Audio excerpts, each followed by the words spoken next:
Айыл өкмөтүнүн имаратына бул ирет айылдык кеңештин депутаттары чогулушту. Алар Талдык айыл өкмөтүн шайлоо үчүн келишкен. Айылда жалпы 21 депутат болсо, бүгүнкү шайлоого алар толугу менен катышып, активдүүлүгүн көрсөтүштү.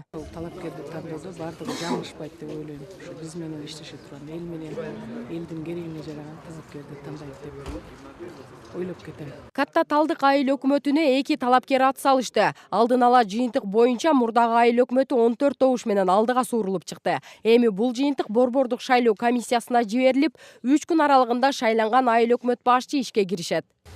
Кенжетаев Аңарбеке макул деп 7, Жантөреев Кантөреевге 14.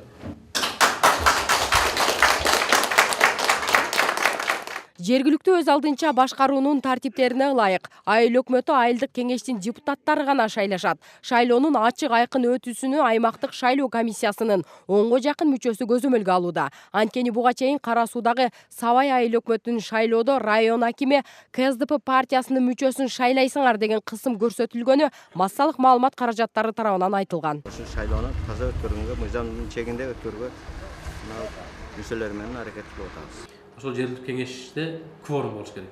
Ал кворум болуш үчүн жергиликтүү кеңештин депутаттарынын санына жараша 3төн 2си катышыш керек. Мисалы 31 депутаты бар айылдык кеңештерде 21 депутат катышыш керек.